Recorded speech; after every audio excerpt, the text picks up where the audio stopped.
So one of the other people that also was famous from the bitter end was Gavin Degraw. And Gavin is someone you have a relationship with, and honestly, it seems like you kind of rekindled a bit of a relationship after many years off. I know you just played on his re-recording of Chariot 20, and also you just performed on television with him a couple of times. I just played And with him a week ago, actually. really, and so, however, you also played with him when he was an up and coming artist, and kind of worked with him all the way up into really his major label debut. And so my question is to you, as somebody who is far more of no, I wouldn't say experimental, but I hate using this term, but you kind of fall into this a little bit, but fusion guitar player. What was your approach to playing with somebody like Gavin DeGraw, who was a developing artist and up and coming talent, as opposed to your solo career? Okay, so the thing that a lot of people don't know about me, and it kind of relates a little bit to the beginning of my career in New York. I've been a studio guitar player since I've been pretty much 16 or 15 years old. I've played pop and rock and studio and recordings and records since I'm really, really young. And when I moved to New York, I tried to do it, and I still do it sometimes. So I still do studio work. I still play pop music and rock stuff. But what happened is when I when I moved to New York and I decided to put a band together and play, I didn't really realize that people would tag you as like, oh, he's a solo guy, he does this thing, you know? So all my years in New York, I had to kind of not really, I wouldn't say fight for it, but I had to always kind of make sure that people know that this is not all I'm doing. And all my good friends and people on the scene here, they know that I can do the other stuff. That's why I get called to play with Gavin or to do some other stuff. But I'm not like a famous studio guy, you know what I mean? So, but I've been doing studio work since I'm a teenager. I can do it in the middle of the night. I can do it in my sleep, you know what I mean? So, um, when I do that kind of stuff, none of the jazz stuff gets in unless it needs to. I always had this ability to kind of disconnect, you know what I mean, and do what's necessary for the song or for the artist. And that's something that because I was playing with famous, like, singer songwriter artists since I'm a kid in Israel. It was, to me, I never went away. I did the session yesterday for something like, like that. But the more you get famous at doing something, the more you get categorized like, oh, he's this virtuoso guy that does this, which I understand. But people that know me know that I can do the other thing. That's why I get called sometimes to do, pop stuff or to be in house bands or that kind of stuff.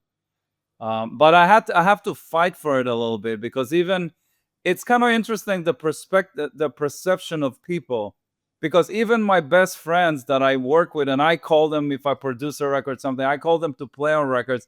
It's still, you have to kind of have it in their mind that, hey, although I'm going on tour playing this heavy jazz stuff, you can still call me for a pop record. You know what I mean? It's kind of, it's a challenge. So that's kind of the thing. The thing with Gavin though is, I basically met Gavin. I the first gig he ever done in New York, I played with him. What happened was, there was a club named Wilson's in the Upper West Side, and they had this jam session going on, and it was an R&B jam session, so it was pretty heavy. Like, like Prince used to go there after a show and do a set, or like, I don't know, like Stevie Wonder come and sit in. It was pretty serious, but they had this R&B jam session. And one night, apparently, Gavin came and sat in, and somebody called the owner of the club. Her name was Debbie Wilson. Says like, "Hey, you gotta come check out this kid." So she came and saw him, and she knew Nile Rodgers, and then she connected Gavin with Nile, and she called me and a couple other guys and said like, "Hey, can you play with this new kid that I'm thinking of managing?" And that was 2000 or 1999, around then. And that was the first time I played with him.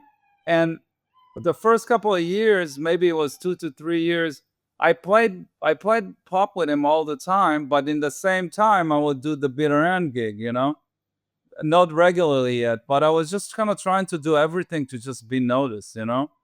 So I guess I got more famous for playing instrumental music than for playing for artists. That's pretty much. And I've played, but I've been in touch with Gavin all those years. Like when he got signed and his record became big, I still would work with him here and there. I wasn't in the band, but I would do a recording here and there or some little things. There was a couple of times there was some talks about touring, but that never happened. And then a year ago, he contacted me to do some stuff in New York, and then after that, we started to kind of play again. But I'm not playing regular with him. I just do stuff. But we always stayed in touch. He would call me when he's in town and stuff. It never was like completely out of contact.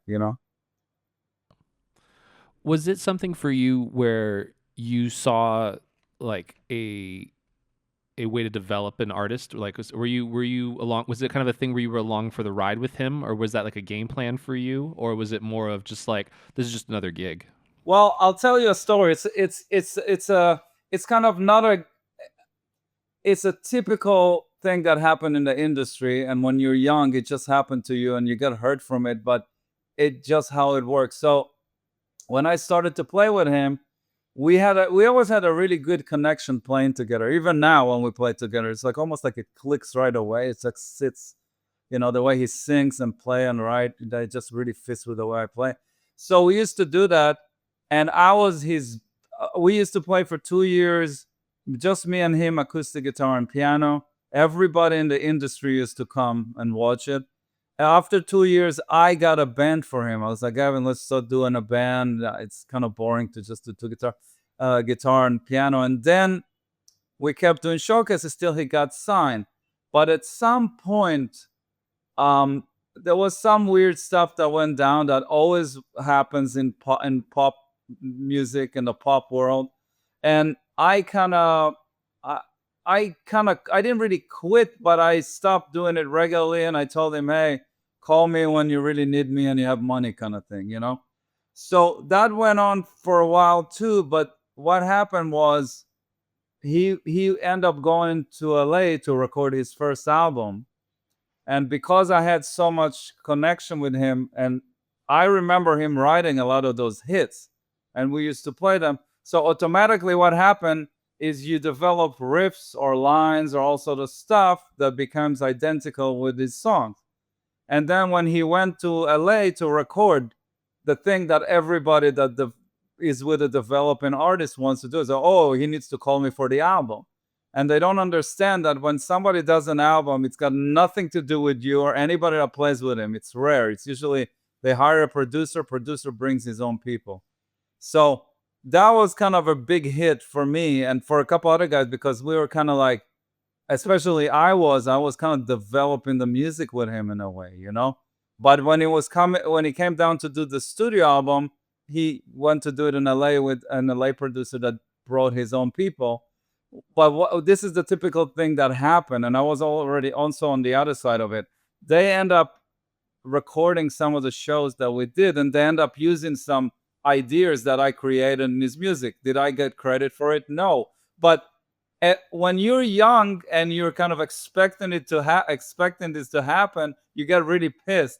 But growing up later, I realized that this is a typical thing that happened with everybody. You know what I mean? And so I'm okay with it now. At the time, I was really pissed because when I heard the first album, I was like, "Oh, hey, this is my idea," kind of things like that. But it is what it is. Um, he called me to do the strip version of the album, so at least that was something. And that's like a typical thing. I've been on the other side when I got called to play on an album, and I listened to demos or to live shows, and I had to copy the part that somebody else played. So that's basically the what I wanted to kind of share. Just that kind of experience. Yeah, and I love that insight because I think a lot of people are very precious about the music that they create, and So sometimes those stories do happen, and it's unfortunate, but like you said, it's part of the industry. It's a business, right? And a producer's going to have their people on staff, and they're going to choose their guitar player. In If you were to on when you were back with Gavin and you were on the come up with him, do you think you would have done anything differently? Not really. Well, when you mean when he got signed and stuff and he started to, I think you know, it's not a glamorous life to be on tour with artists like that in the beginning. You know what I mean? It's not like you're on a kind of world tour where it's like it's pretty rough in the beginning. So, I don't know. Probably if I would have stayed with him and tour with him, I wouldn't do my solo albums, and then I would probably get more pop gigs.